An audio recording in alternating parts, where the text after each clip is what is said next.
ओम शांति। हमारे जीवन में दान का बड़ा महत्व है। कहते हैं ना, दे दान तो छूटे ग्रहण। अब जब हम किसी को दान देते हैं तो किस भावना से दे रहे हैं कि ये दान देने से हमारे ऊपर यदि कोई ग्रहण है तो वो उतर जाएगा, दूर हो जाएगा। तो हमने क्या दिया? दान के साथ साथ अपना ग्रहण दे दिया। तो ये तो हमारा पुण्य के बजाय पाप बन गया, क्योंकि हमारे अंदर देने की भावना कौन सी थी कि मेरे पास जो धन दौलत है, यदि मैंने किसी पाप कर्म से कमाई है, यदि मैंने किसी का दिल दुखाकर कमाई है, तो इसका दान देने से मेरे ऊपर जो पापों का बोझ है वो कम हो जाएगा।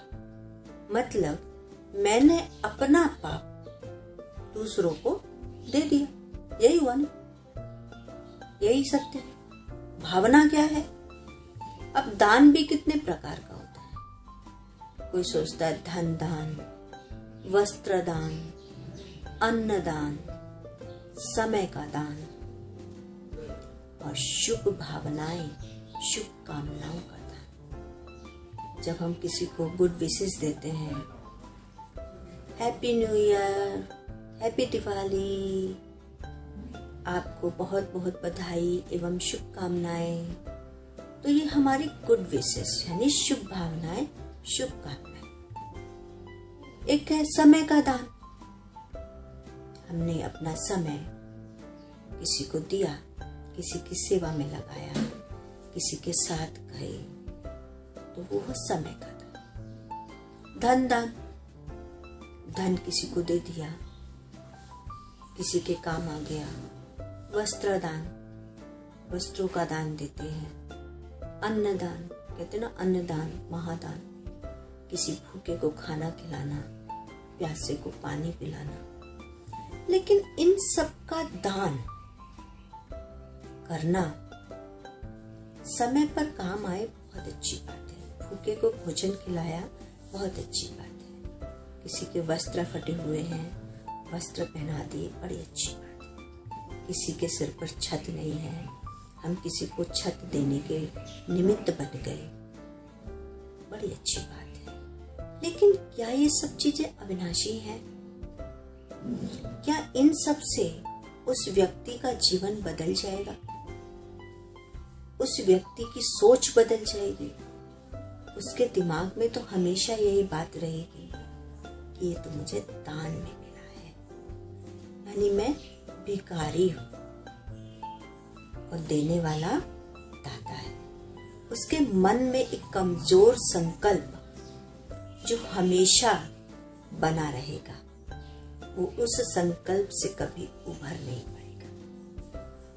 तो मेरे कहने का मतलब यही है, अब दान दीजिए, महादान दीजिए, लेकिन उस व्यक्ति को मन से कमजोर मत बनाइए। भूखे को भोजन एक दिन खिला सकते हैं, 2 दिन खिला सकते हैं, क्या जीवन भर खिला सकते हैं? नहीं। यदि हम उस व्यक्ति को वास्तव में दान देना चाहते हैं, तो कौन सा दान देना है? उसे उस योग्य बनाइए। एक मैं इस पर छोटा सा दृष्टांत आपको देना चाहती हूँ। एक बार एक व्यक्ति रेलवे स्टेशन पर बुक स्टॉल पर खड़े होकर किताबें इधर उधर देख रहे थे, अल्टा पल्टी करके, टाइम पास, क्योंकि ट्रेन आने में टाइम था और उनको किसी को रिसीव करना था।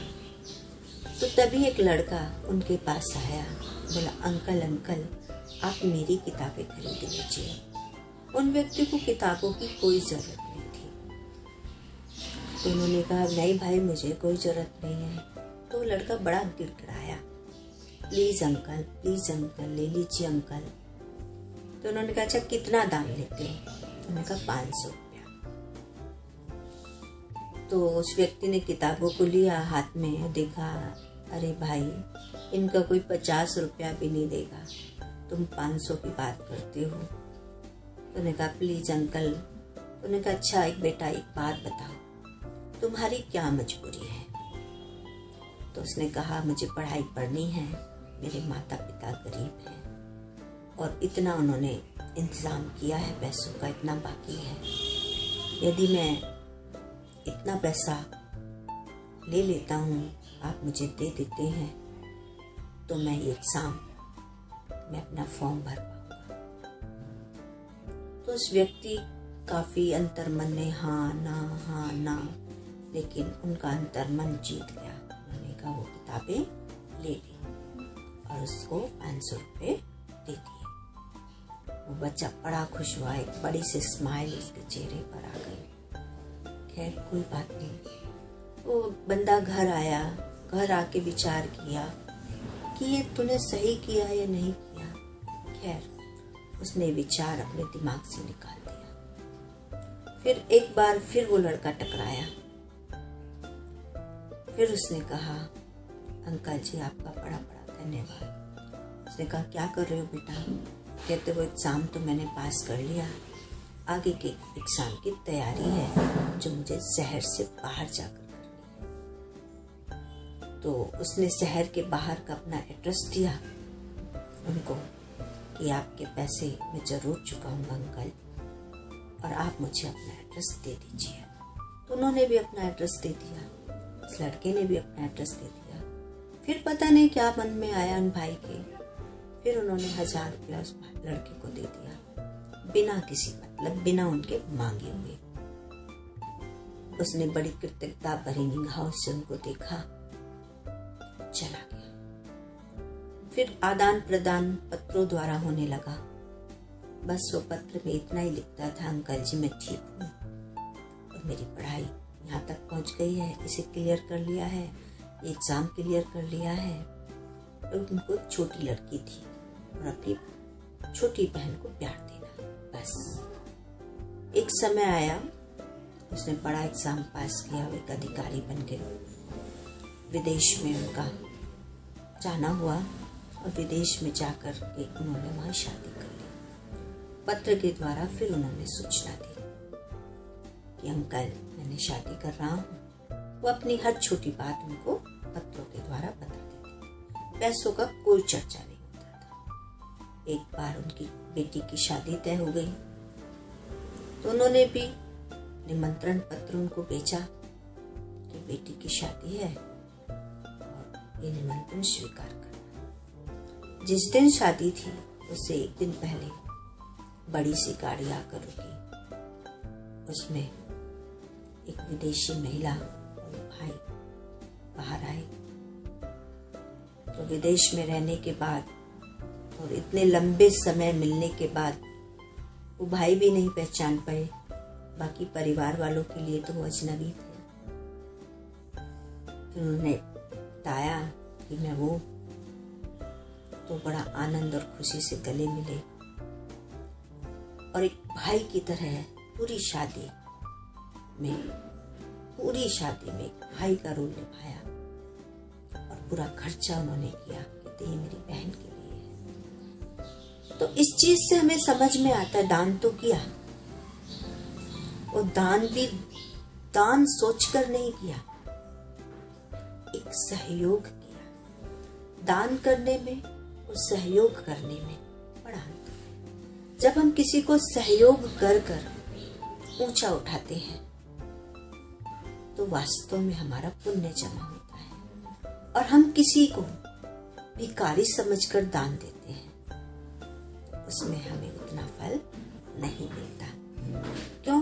क्योंकि सामने वाले को तो हमने भिखारी बना दिया, हम दाता हो गए। तो हमें दान करना है, बहुत सोच समझ के करना है, कहीं शुभता के साथ हमारे साथ अशुभता ना हो जाए। और कहते हैं दान महादान, तो वो महादान कौन सा है? क्या वास्तव में धन दान, रुपया दान, वस्त्र दान, अन्न दान, समय दान, इन सब से भी ऊपर एक दान है, जो है शुभ भावनाओं, शुभकामनाओं का दान,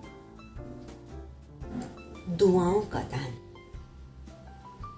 और दुआएं हम तब दे सकते हैं जब दुआओं का खाता मेरे पास जमा होगा। और दुआओं का खाता जमा करने के लिए मुझे वो सारे काम करने पड़ेंगे जिससे मुझे दुआएं मिले। और सबसे बड़ी दुआ है परमात्मा का परिचय सबको देकर, परमात्मा की पहचान सबको देकर, परमात्मा के साथ सबका मिलन कराकर जो हमें दुआएं मिलती हैं, उससे बड़ी दुआएं हमारे जीवन में कोई नहीं होती। तो मेरे भाइयों और बहनों, दुआएं कमाइए। और एक और दान होता है हमारे बुराइयों का दान, हमारे विकारों का दान। इस दान करने से मेरी आत्मा पवित्र बनती है, प्योर बनती है।